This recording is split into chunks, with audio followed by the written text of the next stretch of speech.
Hello दोस्तों, बैलिज्म academy YouTube channel में आपका फिर से बहुत बहुत स्वागत है। दोस्तों, आज के इस वीडियो में हम जीके के मोस्ट इम्पॉर्टेंट 51 क्वेश्चंस को सॉल्व करने वाले हैं। आपका कोई भी कॉम्पिटिटिव एग्जाम है और आपके एग्जाम में अगर ईवीएस का पोर्शन दे रखा है, अगर साइंस का पोर्शन दे रखा है, अगर आपके एग्जाम में ज्योग्राफी का पोर्शन दे रखा है, चाहे कोई भी सब्जेक्ट हो, ये सारे क्वेश्चन आपके एग्जाम के लिए मोस्ट इंपॉर्टेंट है। क्योंकि याद रखिएगा कि स्टैटिक जीके एक ऐसा पोर्शन होता है जहां से आपसे किसी भी सब्जेक्ट के क्वेश्चन पूछे जा सकते हैं, सिर्फ इंग्लिश और मैथ के क्वेश्चंस को छोड़कर। याद रखिएगा, इंपॉर्टेंट क्वेश्चन है और वीडियो के लास्ट में जितने क्वेश्चंस कराए जाएंगे सबका रिवीजन भी दिया जाएगा। इसीलिए सारे क्वेश्चन को अच्छे से देखिएगा, उनका आंसर अपने माइंड में लॉक कर लीजिएगा और जब आपका रिवीजन लिया जाए तो अपना 100% देने का प्रयास कीजिएगा। तो चलिए शुरू करते हैं सबसे पहले क्वेश्चन से। सबसे पहला क्वेश्चन है, किस रोग की जांच के लिए बिडाल टेस्ट किया जाता है? ऑप्शन आपके सामने AIDS, option B typhoid, option C हैजा या फिर ऑप्शन डी मलेरिया। इसका सही आंसर हो जाएगा ऑप्शन बी टाइफाइड। दोस्तों, याद रखिए कि टाइफाइड रोग के टेस्ट के लिए, उसकी जांच की टेस्ट के लिए जो टेस्ट किया जाता है उसे बिडाल टेस्ट कहा जाता है। अगर आपसे पूछा जाता है कि एड्स की जांच के लिए कौन सा टेस्ट किया जाता है, तो याद रखिएगा एलिसा टेस्ट किया जाता है। तो ये दोनों क्वेश्चन। नेक्स्ट क्वेश्चन है, कॉकरोच के खून का रंग कैसा होता है? ऑप्शन आपके सामने लाल, ऑप्शन बी हरा, ऑप्शन सी सफेद या फिर ऑप्शन डी नीला। इसका सही आंसर हो जाएगा ऑप्शन सी सफेद। दोस्तों, याद रखिएगा कि कॉकरोच के खून का रंग सफेद होता है। अगर आपसे पूछा जाता है कि किस जंतु का जो रक्त होता है वो नीला होता है, तो याद रखिएगा कि जो ऑक्टोपस होता है इसके खून का रंग नीला होता है। अगला क्वेश्चन, रेनगेज का प्रयोग क्या नापने में किया जाता है? ऑप्शन आपके सामने वायु दाब, ऑप्शन बी पौधे की वृद्धि, ऑप्शन सी वर्षा या फिर ऑप्शन डी फल की वृद्धि। इसका सही आंसर हो जाएगा ऑप्शन सी वर्षा। दोस्तों, याद रखिएगा कि रेनगेज का प्रयोग वर्षा को मापने के लिए किया जाता है। अगर आपसे पूछा जाता है कि वायु दाब मापने के लिए किसका प्रयोग किया जाता है, तो याद रखिएगा बैरोमीटर का प्रयोग किया जाता है। अगला क्वेश्चन, यूनिसेफ का मुख्यालय कहाँ स्थित है? ऑप्शन आपके सामने Paris, option b New York, option c Rome या फिर ऑप्शन डी वियना। इसका सही आंसर हो जाएगा ऑप्शन बी न्यूयॉर्क। दोस्तों, याद रखिएगा कि यूनिसेफ का मुख्यालय न्यूयॉर्क में है।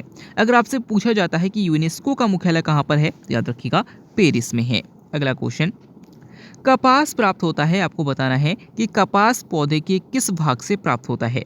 ऑप्शन आपके सामने तनों से, ऑप्शन बी जड़ से, ऑप्शन सी बीज से या फिर ऑप्शन डी पत्तियों से। इसका सही आंसर हो जाएगा ऑप्शन सी बीज से। दोस्तों, याद रखिएगा कि जो कपास प्राप्त किया जाता है वो बीज से प्राप्त किया जाता है। अगर आपसे पूछा जाता है कि हरा सोना किसे कहा जाता है, तो याद रखिएगा चाय को कहा जाता है। और अगर आपसे पूछा जाता है कि सफ़ेद सोना किसे कहा जाता है, तो याद रखिएगा कपास को कहा जाता है। अगला क्वेश्चन, इनमें से कौन सुमेलित नहीं है? ऑप्शन आपके सामने टमाटर लाइकोपिन, ऑप्शन बी सेव एंथासाइनिन, ऑप्शन सी गाजर कैरोटीन या फिर ऑप्शन डी हल्दी कैरिकाजेंथिन। इसका सही आंसर हो जाएगा ऑप्शन डी हेल्दी कैरिकाजेंथिन। दोस्तों, याद रखिएगा कि टमाटर का जो रंग होता है वो लाइकोपिन के कारण होता है, बिल्कुल सही है। सेब के ऊपर का जो रंग होता है वो एंथासाइनिन के कारण होता है, बिल्कुल सही है। गाजर के ऊपर का जो रंग होता है वो कैरोटीन के कारण होता है, बिल्कुल सही है। लेकिन जो हल्दी का रंग होता है वो कैरिकाजेंथिन के कारण नहीं होता बल्कि कुकुरमिन के कारण होता है। याद रखिएगा, इंपॉर्टेंट क्वेश्चन है। अगला क्वेश्चन, किस तापमान पर एंजाइम सबसे अधिक सक्रिय होते हैं? ऑप्शन आपके सामने हैं 10 degree Celsius, option B 50 degree Celsius, option C 40 degree Celsius या फिर ऑप्शन डी 100 डिग्री सेल्सियस। इसका सही आंसर हो जाएगा ऑप्शन सी 40 डिग्री सेल्सियस। दोस्तों, याद रखिएगा कि जो एंजाइम होते हैं सबसे अधिक 30 डिग्री सेल्सियस से 40 डिग्री सेल्सियस के बीच सबसे अधिक सक्रिय होते हैं, यानी कि सबसे अधिक एक्टिव होते हैं। आपसे क्वेश्चन ये है कि जो सबसे पहले खोजा गया एंजाइम था वो कौन सा था? अगर आपको पता हो तो कमेंट में जरूर बताइएगा। आगे बढ़ते हैं, मृदा की उर्वरता बढ़ाने के लिए उसमें क्या मिलाया जाता है? ऑप्शन आपके सामने बेकिंग सोडा, ऑप्शन बी चूना, ऑप्शन सी पोटेशियम परमैंगनेट या फिर ऑप्शन डी चारकोल। इसका सही आंसर हो जाएगा ऑप्शन बी चूना। तो याद रखिएगा कि जो लाल मिट्टी होती है ये उपजाऊ नहीं होती है और अक्सर इसको उपजाऊ बनाने के लिए इसमें चूना मिलाया जाता है। तो यही क्वेश्चन बार बार पूछा जाता है कि मृदा की उर्वरता बढ़ाने के लिए उसमें क्या मिलाया जाता है? याद रखिएगा चूना मिलाया जाता है। अगला क्वेश्चन, अस्तु मा सदगमय किस वेद से लिया गया है? ऑप्शन आपके सामने ऋग्वेद से, ऑप्शन बी यजुर्वेद से, ऑप्शन सी सामवेद से या फिर ऑप्शन डी अथर्ववेद से। इसका सही आंसर हो जाएगा ऑप्शन ए ऋग्वेद से। दोस्तों याद रखिएगा कि जो अस्तो मां सद्गवय जो ये लाइन है ये ऋग्वेद से लिया गया है। अगर आपसे पूछा जाता है कि सबसे प्राचीन वेद कौन सा है, याद रखिएगा ऋग्वेद है। अगर आपसे पूछा जाता है कि किस वेद में यज्ञों का वर्णन है, याद रखिएगा यजुर्वेद में है। अगर आपसे पूछा जाता है कि भारतीय संगीत की जननी किस वेद को कहा जाता है, तो सामवेद को कहा जाता है। और अगर आपसे पूछा जाता है कि किस वेद में तंत्र मंत्र या फिर जादू टोटका का उल्लेख है, तो याद रखिएगा अथर्ववेद में है। अगला क्वेश्चन, किस महासागर को अंध महासागर कहा जाता है? ऑप्शन आपके सामने प्रशांत महासागर, ऑप्शन बी अटलांटिक महासागर, ऑप्शन सी हिंद महासागर या फिर ऑप्शन डी अंटार्कटिक महासागर। इसका सही आंसर हो जाएगा ऑप्शन बी अटलांटिक महासागर। दोस्तों याद रखिएगा कि जो अटलांटिक महासागर है इसी को अंध महासागर भी कहा जाता है। अगर आपसे पूछा जाता है कि किस महासागर का आकार एस आकार का है, तो याद रखिएगा अटलांटिक महासागर का आकार एस आकार का है। अगला क्वेश्चन, प्रसिद्ध गायत्री मंत्र की चर्चा किस वेद में है? ऑप्शन आपके सामने ऋग्वेद में, ऑप्शन बी यजुर्वेद में, ऑप्शन सी अथर्ववेद में या फिर ऑप्शन डी सामवेद में। इसका सही आंसर हो जाएगा ऑप्शन ए ऋग्वेद में। दोस्तों याद रखिएगा कि जो गायत्री मंत्र है इसकी चर्चा ऋग्वेद में है। अगला क्वेश्चन, इनमें से कौन सुमेलित नहीं है? आप इसका सही आंसर हो जाएगा ऑप्शन डी राज्यसभा सदस्य 35 वर्ष। दोस्तों याद रखिएगा कि राष्ट्रपति बनने के लिए न्यूनतम आयु 35 वर्ष होनी चाहिए, बिल्कुल सही है। प्रधानमंत्री बनने के लिए न्यूनतम आयु 25 वर्ष होनी चाहिए, बिल्कुल सही है। लोकसभा का सदस्य बनने हेतु 25 वर्ष निर्धारित है, बिल्कुल सही है। लेकिन जो राज्यसभा का सदस्य बनना होता है उसके लिए न्यूनतम आयु 35 वर्ष निर्धारित नहीं है बल्कि 30 वर्ष है। तो याद रखिएगा इंपॉर्टेंट क्वेश्चन है। अगला क्वेश्चन, इनमें से कौन सुमेलित नहीं है? इसका सही आंसर हो जाएगा ऑप्शन डी विश्व तपेदिक दिवस 4 फरवरी। दोस्तों याद रखिए कि विश्व जनसंख्या दिवस 11 जुलाई को मनाया जाता है, बिल्कुल सही है। राष्ट्रीय उपभोक्ता दिवस 24 दिसंबर को मनाया जाता है, बिल्कुल सही है। विश्व मलेरिया दिवस 25 अप्रैल को मनाया जाता है, बिल्कुल सही है। लेकिन जो विश्व तपेदिक दिवस है ये 4 फरवरी को नहीं मनाया जाता बल्कि 24 मार्च को मनाया जाता है। याद रखिए कि 4 फरवरी को विश्व कैंसर दिवस मनाया जाता है। अगला क्वेश्चन, नहरों का देश किसे कहा जाता है? ऑप्शन आपके सामने Bangladesh, option B Pakistan, option C Myanmar या फिर ऑप्शन डी फिनलैंड। इसका सही आंसर हो जाएगा ऑप्शन बी पाकिस्तान। दोस्तों याद रखिएगा कि पाकिस्तान को नहरों का देश कहा जाता है, बांग्लादेश को नदियों का देश कहा जाता है और फिनलैंड को झीलों का देश कहा जाता है। अगला क्वेश्चन, दांतों का अध्ययन क्या कहलाता है? ऑप्शन आपके सामने ophiology, option b pedology, option c odontology या फिर ऑप्शन डी फाइकोलॉजी। इसका सही आंसर हो जाएगा ऑप्शन सी ओडोंटोलॉजी। दोस्तों याद रखिए कि सांपों का अध्ययन ऑफियोलॉजी कहलाता है, मिट्टी का अध्ययन पेडोलॉजी कहलाता है, शैवालों का अध्ययन फाइकोलॉजी कहलाता है और दांतों का अध्ययन ओडोंटोलॉजी कहलाता है। अगला क्वेश्चन, भारत को पोलियो मुक्त कब घोषित किया गया? ऑप्शन आपके सामने है 2000, ऑप्शन बी 2006, ऑप्शन सी 2014 या फिर ऑप्शन डी 2018। इसका सही आंसर हो जाएगा ऑप्शन सी 2014। दोस्तों याद रखिएगा कि भारत को 2014 में ही पोलियो मुक्त घोषित कर दिया गया था, लेकिन पाकिस्तान और अफगानिस्तान कुछ ऐसे देश हैं जो अभी तक पोलियो मुक्त घोषित नहीं हुए हैं, जिस कारण से एशिया महाद्वीप को पूरी तरीके से पोलियो मुक्त घोषित अभी तक नहीं किया गया है। अगला क्वेश्चन, काला महाद्वीप किसे कहा जाता है? ऑप्शन आपके सामने Asia, option B Africa, option C Europe या फिर ऑप्शन डी ऑस्ट्रेलिया। इसका सही आंसर हो जाएगा ऑप्शन बी अफ्रीका। दोस्तों याद रखिए कि अफ्रीका महाद्वीप को ही काला महाद्वीप भी कहा जाता है और अंध महाद्वीप भी कहा जाता है। अगर आपसे पूछा जाता है कि किस महाद्वीप को भविष्य का महाद्वीप कहा जाता है, तो याद रखिएगा अफ्रीका महाद्वीप को ही भविष्य का महाद्वीप भी कहा जाता है। अगला क्वेश्चन, ऑपरेशन फ्लड का संबंध किससे है? ऑप्शन आपके सामने कोयला, ऑप्शन बी दुग्ध उत्पादन, ऑप्शन सी बाढ़ नियंत्रण या फिर ऑप्शन डी पीने योग्य पानी की व्यवस्था। इसका सही आंसर हो जाएगा ऑप्शन बी दुग्ध उत्पादन। दोस्तों आप सभी को इसका आंसर जरूर पता होगा कि ऑपरेशन फ्लड का जो संबंध है वो दुग्ध उत्पादन से है। अगर आपसे पूछा जाता है कि दुग्ध उत्पादन को किस क्रांति के नाम से जाना जाता है, तो श्वेत क्रांति के नाम से जाना जाता है। अगर आपसे पूछा जाता है कि श्वेत क्रांति के जनक कौन है, याद रखिएगा वर्गीस कुरियन है। और याद रखिएगा कि वर्गीस कुरियन के जन्म दिवस को ही हम राष्ट्रीय दुग्ध दिवस के रूप में मनाते हैं। और अगर आपसे पूछा जाता है कि कब मनाते हैं, याद रखिएगा 26 नवंबर को मनाते हैं। अगला क्वेश्चन, दहन के लिए कौन सी गैस आवश्यक है? ऑप्शन आपके सामने nitrogen, option B oxygen, option C argon या फिर ऑप्शन डी कार्बन मोनोऑक्साइड।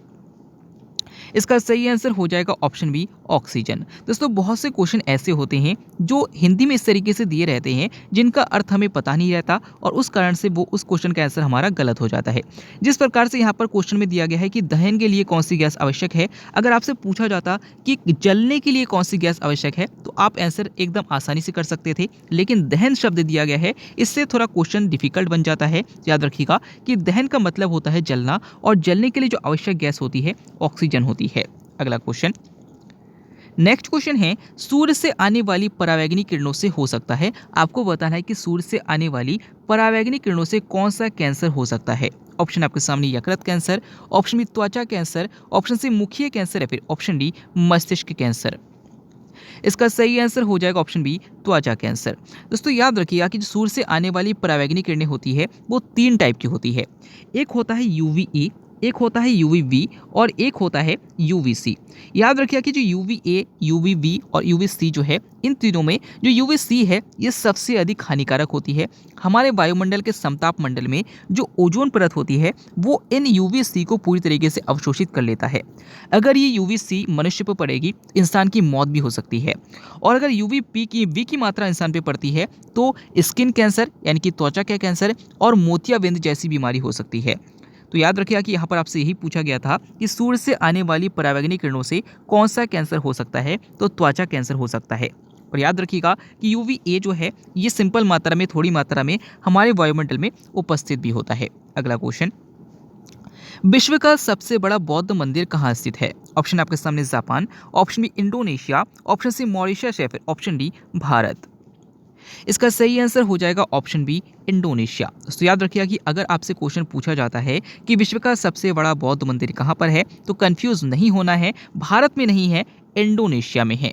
अगला क्वेश्चन, नौका दौड़ किस पर्व से संबंधित है। ऑप्शन आपके सामने Pongal, option B Onam, option C Bihu या फिर ऑप्शन डी यक्षगान।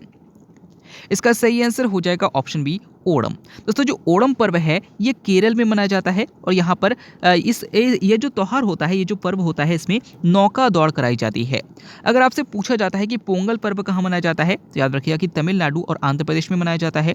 जो बिहू है ये असम में मनाया जाता है और जो यक्षगान है ये कर्नाटक में मनाया जाता है।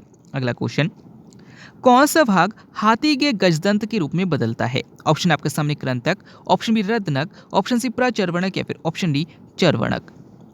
इसका सही आंसर हो जाएगा ऑप्शन ए कृंतक। दोस्तों हमारे जो दांत होते हैं वो 4 टाइप के होते हैं। एक होता है कृंतक, एक होता है रत्नक, एक होता है प्रचर्वणिक और एक होता है चर्वणक। हमारे सामने के बिल्कुल सामने के जो दांत होते हैं उन्हें कृंतक दांत कहा जाता है, और हाथी के जो दांत लंबे वाले दांत होते हैं ये जो गजदंत है ये कृंतक दांत का मोटिफिकेशन होता है। तो याद रखिएगा ये क्वेश्चन आपसे पूछा जा सकता है, कई एग्जाम में पूछा भी गया है, तो याद रखिएगा। अगला क्वेश्चन, तारपीन का तेल किस पेड़ से प्राप्त किया जाता है। ऑप्शन आपके सामने जैट्रोफा, ऑप्शन बी सतपार, ऑप्शन सी चीड़ या फिर ऑप्शन डी सिनकोना।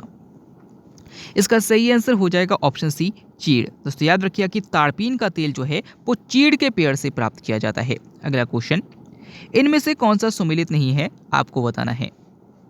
इसका सही आंसर हो जाएगा ऑप्शन डी कर्मा कर्नाटक। तो याद रखिए कि पुष्कर मेला जो मनाया जाता है वो राजस्थान में मनाया जाता है, बिल्कुल सही है। देवुधुरा का मेला उत्तराखंड में मनाया जाता है, बिल्कुल सही है। नौचंदी का मेला उत्तर प्रदेश में मनाया जाता है, बिल्कुल सही है, यानी कि उत्तर प्रदेश के मेरठ में मनाया जाता है। और अब चौथा जो ऑप्शन दिया गया है कि कर्मा कर्नाटक, ये बिल्कुल गलत है।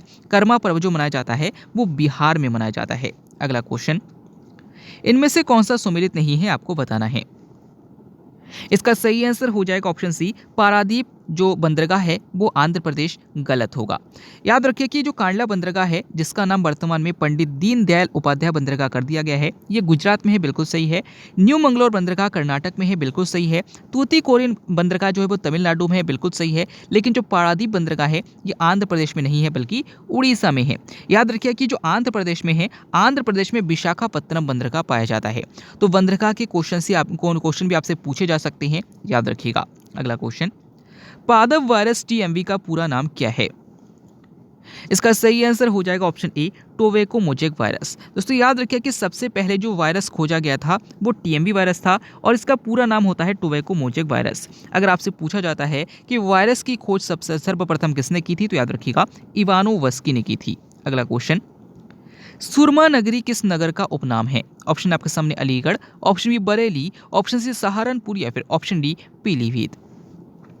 इसका सही आंसर हो जाएगा ऑप्शन बी बरेली। दोस्तों याद रखिए कि बरेली को सूरमा नगरी कहा जाता है, लेकिन अगर आपसे पूछा जाता है कि वासुरी नगरी किसे कहा जाता है तो याद रखिएगा उत्तर प्रदेश का जो पीलीभीत शहर है इसी को वासुरी नगरी कहा जाता है। अगला क्वेश्चन, इनमें से कौन सुमेलित नहीं है? इसका सही आंसर हो जाएगा ऑप्शन डी नाथुला दर्रा केरल। दोस्तों याद रखिए कि बोमडिला दर्रा जो है वो अरुणाचल प्रदेश में है, बिल्कुल सही है। माना दर्रा उत्तराखंड में है, बिल्कुल सही है। रोहतांग दर्रा हिमाचल प्रदेश में है, बिल्कुल सही है। लेकिन जो नाथुला दर्रा है ये केरल में नहीं है बल्कि सिक्किम में है। अगला क्वेश्चन, इनमें से कौन सा सुमेलित नहीं है आपको बताना है। इसका सही आंसर हो जाएगा ऑप्शन डी फूलों की घाटी असम। दोस्तों याद रखिए कि कुल्लू घाटी हिमाचल प्रदेश में है, बिल्कुल सही है। शांत घाटी केरल में है, बिल्कुल सही है। जुकू घाटी नागालैंड में है, बिल्कुल सही है। लेकिन जो फूलों की घाटी है ये असम में नहीं है बल्कि उत्तराखंड में है। अगला क्वेश्चन, स्वतंत्रता के पश्चात प्रथम बार आम चुनाव कब हुआ था? ऑप्शन आपके सामने 1951, ऑप्शन बी 1952, ऑप्शन सी 1953 या फिर ऑप्शन डी 1954। इसका सही आंसर हो जाएगा ऑप्शन बी 1952। दोस्तों याद रखिए कि स्वतंत्रता के बाद प्रथम बार जब आम चुनाव हुआ था वो 1952 में हुआ था। अगर आपसे पूछा जाता है कि भारतीय निर्वाचन आयोग का गठन कब किया गया था, याद रखिएगा कि जो भारतीय निर्वाचन आयोग है उसका गठन 1950 में किया गया था। अगर आपसे पूछा जाता है कि राष्ट्रीय मतदाता दिवस कब मनाया जाता है तो याद रखिएगा कि 25 जनवरी को मनाया जाता है। अगला क्वेश्चन, गिद्धा किस राज्य का लोक नृत्य है? ऑप्शन आपके सामने Assam, option B Punjab, option C Uttarakhand या फिर ऑप्शन डी केरल। इसका सही आंसर हो जाएगा ऑप्शन बी पंजाब। दोस्तों याद रखिए कि पंजाब का जो लोक नृत्य है वो गिद्धा भी है और जो भांगड़ा है भांगड़ा भी है। अगर आपसे पूछा जाता है कि बिहू कहाँ का नृत्य है तो असम का नृत्य है। अगर आपसे पूछा जाता है कि गढ़वाली कहाँ का नृत्य है तो याद रखिएगा उत्तराखंड का है। और अगर आपसे पूछा जाता है कि मोहिनी अट्टम कहाँ का नृत्य है तो याद रखिएगा केरल का है। अगला क्वेश्चन, इनमें से कौन सुमेलित नहीं है आपको बताना है। इसका सही आंसर हो जाएगा ऑप्शन सी विश्व हिंदी दिवस 14 सितंबर। दोस्तों याद रखिए कि अंतर्राष्ट्रीय योग दिवस 21 जून को मनाया जाता है, बिल्कुल सही है। अंतर्राष्ट्रीय महिला दिवस 8 मार्च को मनाया जाता है, बिल्कुल सही है। विश्व ओजोन दिवस 16 सितंबर को मनाया जाता है, बिल्कुल सही है। लेकिन जो विश्व हिंदी दिवस है ये 14 सितंबर को नहीं मनाया जाता बल्कि 10 जनवरी को मनाया जाता है। अगर आपसे पूछा जाता है कि राष्ट्रीय हिंदी दिवस कब मनाया जाता है तो आपका आंसर हो जाएगा 14 सितंबर को मनाया जाता है। अगला क्वेश्चन, इनमें से कौन सुमेलित नहीं है आपको बताना है। इसका सही आंसर हो जाएगा ऑप्शन डी यज्ञों का वर्णन सामवेद। दोस्तों याद रखिए कि गायत्री मंत्र का वर्णन ऋग्वेद में है, बिल्कुल सही है। संगीत का वर्णन सामवेद में है, बिल्कुल सही है। जादू टोना टोटका का जो उल्लेख है वो अथर्ववेद में है, बिल्कुल सही है। लेकिन जो यज्ञों का वर्णन है वो सामवेद में नहीं है बल्कि यजुर्वेद में है। अगला क्वेश्चन, उल्टी उड़ान भरने वाली पक्षी कौन सी है? ऑप्शन आपके सामने कोयल, ऑप्शन बी गुंजन, ऑप्शन सी फाख्ता या फिर ऑप्शन डी वसंत गौरी। इसका सही आंसर हो जाएगा ऑप्शन बी गुंजन पक्षी। दोस्तों याद रखिए कि जो इंग्लिश में आप पढ़ते हैं कि सबसे छोटी पक्षी हमिंग बर्ड होती है, हमिंग बर्ड को ही हिंदी में गुंजन पक्षी कहा जाता है। और गुंजन पक्षी एक ऐसी पक्षी है जो पीछे की ओर भी उड़ सकती है। अगला क्वेश्चन, इनमें से कौन सुमेलित नहीं है आपको बताना है। इसका सही आंसर हो जाएगा ऑप्शन डी दीनबंधु चित्तरंजन दास। दोस्तों याद रखिए कि भारत का शेक्सपियर कालिदास को कहा जाता है, बिल्कुल सही है। उड़न पड़ी पीटी उषा को कहा जाता है, बिल्कुल सही है। भारत का नेपोलियन समुद्रगुप्त को कहा जाता है, बिल्कुल सही है। लेकिन जो दीनबंधु है ये चित्तरंजन दास को नहीं कहा जाता बल्कि CF एंड्रूज को कहा जाता है। याद रखिएगा कि देशबंधु चित्तरंजन दास को कहा जाता है। अगला क्वेश्चन, मानवाधिकार संरक्षण अधिनियम किस वर्ष प्रभावी हुआ? ऑप्शन आपके सामने 1971, ऑप्शन बी 1993, ऑप्शन सी 1999 या फिर ऑप्शन डी 2000। इसका सही आंसर हो जाएगा ऑप्शन बी 1993। तो याद रखिए कि मानवाधिकार संरक्षण अधिनियम 1993 में प्रभावी हुआ था। अगर आपसे पूछा जाता है कि मानवाधिकार दिवस कब मनाया जाता है तो याद रखिएगा 10 दिसंबर को मनाया जाता है। अगला क्वेश्चन, पाकिस्तान शब्द का सर्वप्रथम प्रयोग किसने किया था? ऑप्शन आपके सामने है Chaudhary Rahmat Ali, option b Liaquat Ali, option c Mohammad Ali Jinnah या फिर ऑप्शन डी माउंटबेटन। इसका सही आंसर हो जाएगा ऑप्शन ए चौधरी रहमत अली। दोस्तों याद रखिए कि पाकिस्तान शब्द का सबसे पहली बार प्रयोग चौधरी रहमत अली के द्वारा किया गया था। अगला क्वेश्चन, पर्यावरण का मैग्ना कार्टा किसे कहा जाता है? ऑप्शन आपके सामने स्टॉकहोम सम्मेलन, ऑप्शन बी रामसर सम्मेलन, ऑप्शन सी क्योटो प्रोटोकॉल या फिर इसका सही आंसर हो जाएगा ऑप्शन ए, स्टॉकहोम सम्मेलन। दोस्तों याद रखिए कि स्टॉकहोम सम्मेलन 1972 में हुआ था और इसी को पर्यावरण का मैग्ना कार्टा कहा जाता है। याद रखिए कि 1972 में ही वन्य जीव संरक्षण अधिनियम पारित हुआ था। 1972 में यूएनईपी का भी गठन किया गया था। ये क्वेश्चन भी आपसे पूछे जा सकते हैं, याद रखिएगा। अगला क्वेश्चन, लावणी किस राज्य का प्रसिद्ध लोक नृत्य है? ऑप्शन आपके सामने Punjab, option B Assam, option C Maharashtra या फिर ऑप्शन डी केरल। इसका सही आंसर हो जाएगा ऑप्शन सी, महाराष्ट्र। दोस्तों याद रखिएगा कि जो लावणी है ये महाराष्ट्र का प्रसिद्ध लोक नृत्य है। अगर आपसे पूछा जाता है कि कथकली कहाँ का लोक नृत्य है तो याद रखिएगा केरल का है। अगर आपसे पूछा जाता है कि बिहू कहाँ का नृत्य है तो याद रखिएगा असम का है। और अगर आपसे पूछा जाता है कि भांगड़ा कहाँ का नृत्य है तो याद रखिएगा पंजाब का है। अगला क्वेश्चन, संयुक्त राष्ट्र संघ के पहले महासचिव कौन थे? ऑप्शन आपके सामने doctor Nagendra Singh, option b Trygve Lie, option c Dalveer Bhandari या फिर ऑप्शन डी एंटोनियो गुटेरस। इसका सही आंसर हो जाएगा ऑप्शन बी, त्रिगवेली। तो याद रखिए कि संयुक्त राष्ट्र संघ की स्थापना 24 अक्टूबर 1945 को की गई थी और इसके पहले महासचिव त्रिगवेली थे और वर्तमान में जिसके महासचिव है वो एंटोनियो गुटेरस है। अगला क्वेश्चन, इनमें से कौन सा इसका सही आंसर हो जाएगा ऑप्शन सी, मोहिनीअट्टम महाराष्ट्र। दोस्तों ये सारे क्वेश्चन आपके लिए बार बार रिवाइज इसलिए कराए जा रहे हैं क्योंकि ये क्वेश्चन बार बार पूछे जाते हैं। जितनी बार आप अपने कानों से इसको सुनेंगे, बार बार दोहराएंगे, आपके लिए फ़ायदेमंद होगा, आप नहीं भूलेंगे। अगर आपके माइंड में एक बार लॉक हो जाता है तो मेरे हिसाब से ये क्वेश्चन आप ज़िंदगी भर नहीं भूलेंगे। इसीलिए इन क्वेश्चन को जितनी बार आप रिवाइज करते हैं आपके लिए फ़ायदेमंद होगा। यहाँ पर पहला दिया गया है भरतनाट्यम तमिलनाडु से संबंधित है, बिल्कुल सही है। कथक जो है वो उत्तर प्रदेश का नृत्य है, बिल्कुल सही है। कुचिपुड़ी आंध्र प्रदेश का नृत्य है, बिल्कुल सही है। लेकिन जो मोहिनीअट्टम है ये महाराष्ट्र का नहीं है बल्कि केरल का है। अगला क्वेश्चन, लोकसभा के पिता के रूप में कौन जाने जाते हैं? ऑप्शन आपके सामने है doctor Rajendra Prasad, option b G V. Mavalankar, option c S V. Krishnamurthy या फिर ऑप्शन डी जवाहरलाल नेहरू। इसका सही आंसर हो जाएगा ऑप्शन बी, जी.वी. मावलंकर। दोस्तों याद रखिए कि लोकसभा के पिता के रूप में जी.वी. मावलंकर को जाना जाता है। अगर आपसे पूछा जाता है कि लोकसभा के पहले अध्यक्ष कौन थे, याद रखिएगा जी.वी. मावलंकर थे। अगला क्वेश्चन, ग्रांड ट्रंक रोड जोड़ती है, आपको बताना है कि ग्रांड ट्रंक रोड कहां से कहां को जोड़ती है।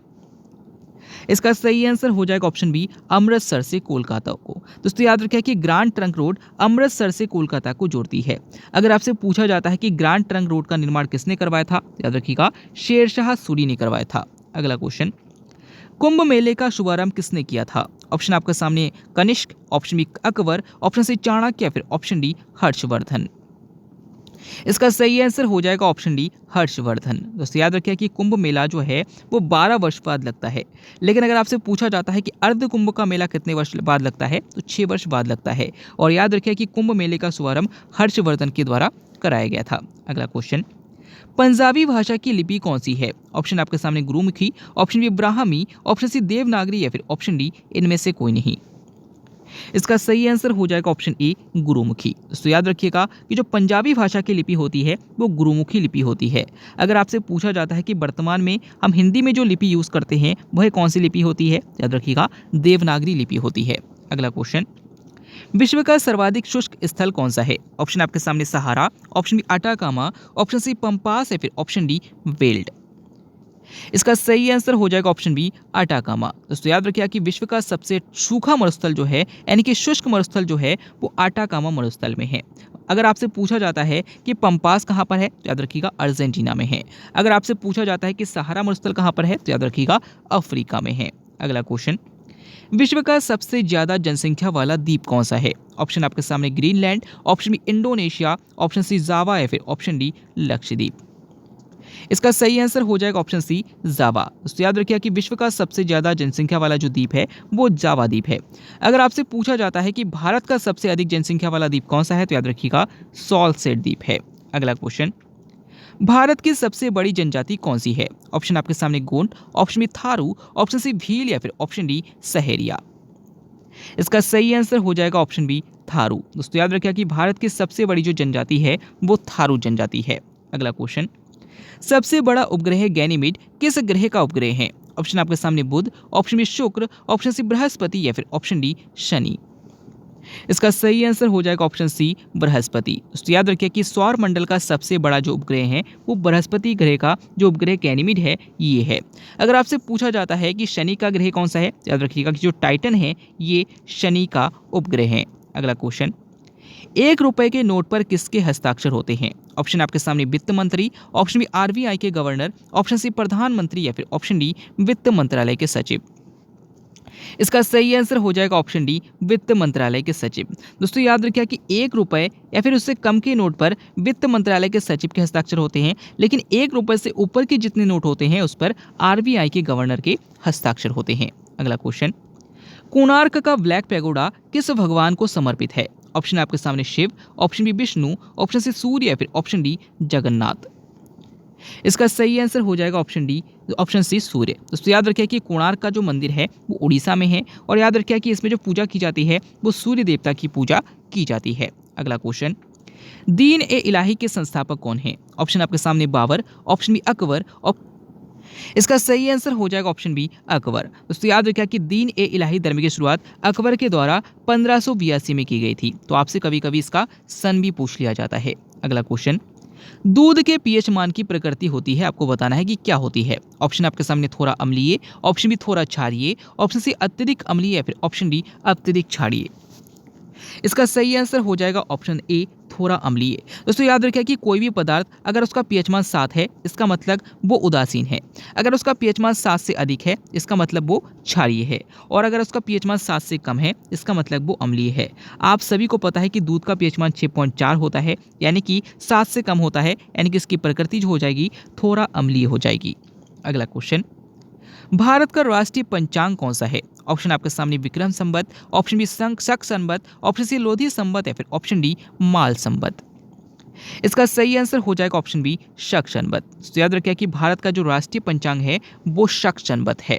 अगला क्वेश्चन, करगम कहाँ का लोक नृत्य है? ऑप्शन आपके सामने Kerala, option B Assam, option C Tamil Nadu या फिर ऑप्शन डी राजस्थान। इसका सही आंसर हो जाएगा ऑप्शन सी तमिलनाडु। दोस्तों याद रखिए कि जो करगम लोक नृत्य है ये तमिलनाडु का लोक नृत्य है। अगला क्वेश्चन, सबसे लंबी आयु किस पेड़ की होती है? ऑप्शन आपके सामने sequoia, option b eucalyptus, option c बांस या फिर ऑप्शन डी पॉपुलर। इसका सही आंसर हो जाएगा ऑप्शन ए सिकुआ। तो याद रखिए कि सबसे लंबी आयु वाले जो पेड़ होता है वो सिकुआ होता है।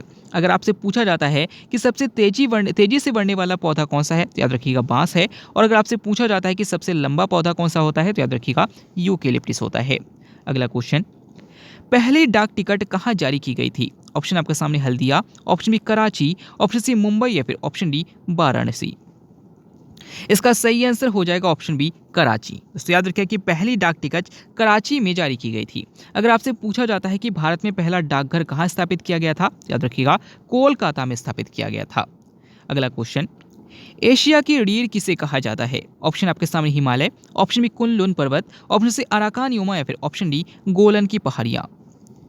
इसका सही आंसर हो जाएगा ऑप्शन बी कुनलुन पर्वत। दोस्तों याद रखिए कि कुनलुन पर्वत को ही एशिया की रीढ़ कहा जाता है। अगला क्वेश्चन, साधारण जुकाम पैदा किया जाता है, आपको बताना है कि साधारण जुकाम जो होता है वो किसके कारण होता है। ऑप्शन आपके सामने बैक्टीरिया, ऑप्शन बी कवक, ऑप्शन सी वायरस या फिर ऑप्शन डी इनमें कोई नहीं। इसका सही आंसर हो जाएगा ऑप्शन सी वायरस। दोस्तों याद रखिए कि जो साधारण जुकाम होता है वो वायरस के कारण होता है। दोस्तों यहाँ पर जितने भी क्वेश्चंस को हमने सॉल्व किया है अब सारे क्वेश्चंस का हम रिवीजन करने वाले हैं। आप अपना 100% देने का प्रयास कीजिएगा, तभी समझा जाएगा कि इस वीडियो से आपको कोई फायदा मिला है। तो चलिए शुरू करते हैं रिवीजन के पहले क्वेश्चन से। सबसे पहला क्वेश्चन आप देख सकते हैं कि दांतों का अध्ययन क्या कहलाता है, तो ओडोंटोलॉजी कहलाता है। भारत को पोलियो मुक्त कब घोषित किया गया था? 2014 में किया गया था। ऑपरेशन फ्लड का संबंध किससे है? दुग्ध उत्पादन से है। सूर्य से आने वाली परावैंगनिक किरणों से हो सकता है स्किन कैंसर हो सकता है। दहन के लिए कौन सी गैस आवश्यक है? ऑक्सीजन गैस आवश्यक है। आगे बढ़ते हैं। कौन सा भाग हाथी के गजदंत के रूप में बदलता है? तो कृंतक दांत निकलता है, यानी कि इंसाइजर निकलता है। तारपीन का तेल किस पेड़ से प्राप्त किया जाता है? चीड़ के पेड़ से प्राप्त किया जाता है। आपको मैंने बताया था कि कांडला बंदरगाह गुजरात में है, न्यू मंगलोर बंदरगाह कर्नाटक में है, पारादीप बंदरगाह उड़ीसा में है और तूतीकोरिन बंदरगाह तमिलनाडु में है। आगे बढ़ते हैं। आपको मैंने बताया था कि बोमडिला दर्रा जो है वो अरुणाचल प्रदेश में है। मैंने आपको बताया था कि माना दर्रा उत्तराखंड में है, रोहतांग दर्रा हिमाचल प्रदेश में है और नाथुला दर्रा सिक्किम में है। आपको मैंने बताया था कि गायत्री मंत्र का उल्लेख ऋग्वेद में है, संगीत का वर्णन सामवेद में है, जादू टोना टोटका का उल्लेख अथर्ववेद में है और यज्ञों का वर्णन यजुर्वेद में है। आगे बढ़ते हैं। आपको ये भी बताया गया था कि कुल्लू घाटी जो है वो हिमाचल प्रदेश में है, शांत घाटी केरल में है, जुकू घाटी नागालैंड में है और फूलों की घाटी उत्तराखंड में है। अगर आपसे पूछा जाता है कि सूरमा नगरी किस नगर का उपनाम है, तो बरेली का उपनाम है। आगे बढ़ते हैं। उल्टी उड़ान भरने वाली पक्षी कौन सी है, तो आप सभी को पता है गुंजन पक्षी यानी कि हमिंग बर्ड है। लावणी किस राज्य का प्रसिद्ध लोक नृत्य है, तो महाराष्ट्र का है। पर्यावरण का मैग्ना कार्टा किसे कहा जाता है, तो स्टॉकहोम सम्मेलन 1972 को कहा जाता है। पाकिस्तान शब्द का सर्वप्रथम प्रयोग किसने किया था, चौधरी रहमत अली ने किया था। आगे बढ़ते हैं। गिद्दा किस राज्य का लोक नृत्य है, तो पंजाब का है। भारत का शेक्सपियर कालिदास को कहा जाता है। उड़न पड़ी पीटी उषा को कहा जाता है। भारत का नेपोलियन समुद्रगुप्त को कहा जाता है और दीनबंधु CF एंड्रूज को कहा जाता है। मानवाधिकार संरक्षण अधिनियम किस वर्ष प्रभावी हुआ था, 1993 में हुआ था। आगे बढ़ते हैं। सबसे बड़ा उपग्रह है गैनीमेड किस ग्रह का उपग्रह है, तो मैंने आपको बताया था बृहस्पति का उपग्रह है। कोणार्क का ब्लैक पैगोडा किस भगवान को समर्पित है, तो सूर्य देवता को समर्पित है। 1 रुपए के नोट पर किसके हस्ताक्षर होते हैं, तो वित्त सचिव के हस्ताक्षर होते हैं। भारत का राष्ट्रीय पंचांग कौन सा है, शक्शनवद है। दूध के pH की प्रकृति कैसी होती है, थोड़ा अम्लीय होती है। आगे बढ़ते हैं। ग्रांड ट्रंक रोड जोड़ती है, तो अमृतसर से कोलकाता को जोड़ती है। कुंभ मेले का शुभारंभ किसने किया था, हर्षवर्धन ने किया था। पंजाबी भाषा की लिपि कौन सी है, गुरुमुखी लिपि है। भारत की सबसे बड़ी जनजाति कौन सी है, थारू है। और सबसे नीचे है विश्व का सर्वाधिक शुष्क स्थल कौन सा है, तो मैंने आपको बताया था अटाकामा मरुस्थल है। आगे बढ़ते हैं। मैंने आपको बताया था कि भरतनाट्यम तमिलनाडु का लोक नृत्य है, कथक उत्तर प्रदेश का है, मोहिनीअट्टम केरल का है और कुचिपुड़ी आंध्र प्रदेश का है। आपसे पूछा जाता है कि संयुक्त राष्ट्र संघ के पहले महासचिव कौन थे, तो त्रिगबेली थे। विश्व का सबसे ज्यादा जनसंख्या वाला द्वीप कौन सा है, तो जावा द्वीप है। आगे बढ़ते हैं।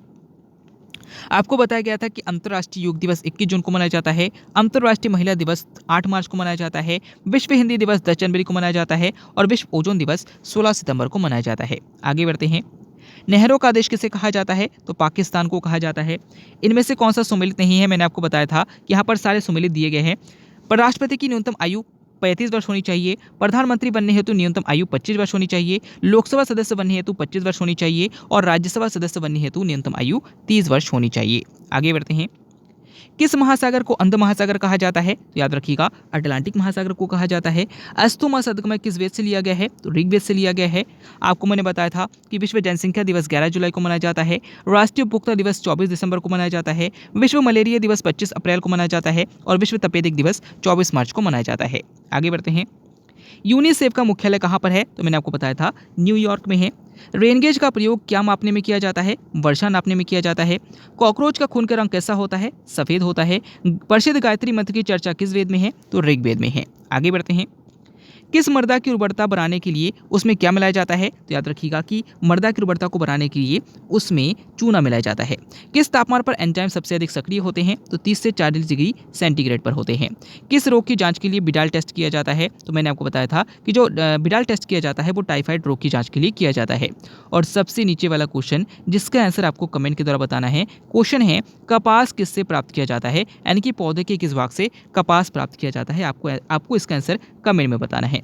दोस्तों आज का वीडियो आपको कैसा लगा कमेंट बॉक्स में जरूर बताइएगा। अगर वीडियो को अभी तक लाइक नहीं किया तो वीडियो को लाइक कीजिएगा, चैनल को सब्सक्राइब कीजिएगा। मिलते हैं अगले वीडियो में, तब तक के लिए देखते रहिए, सीखते रहिए।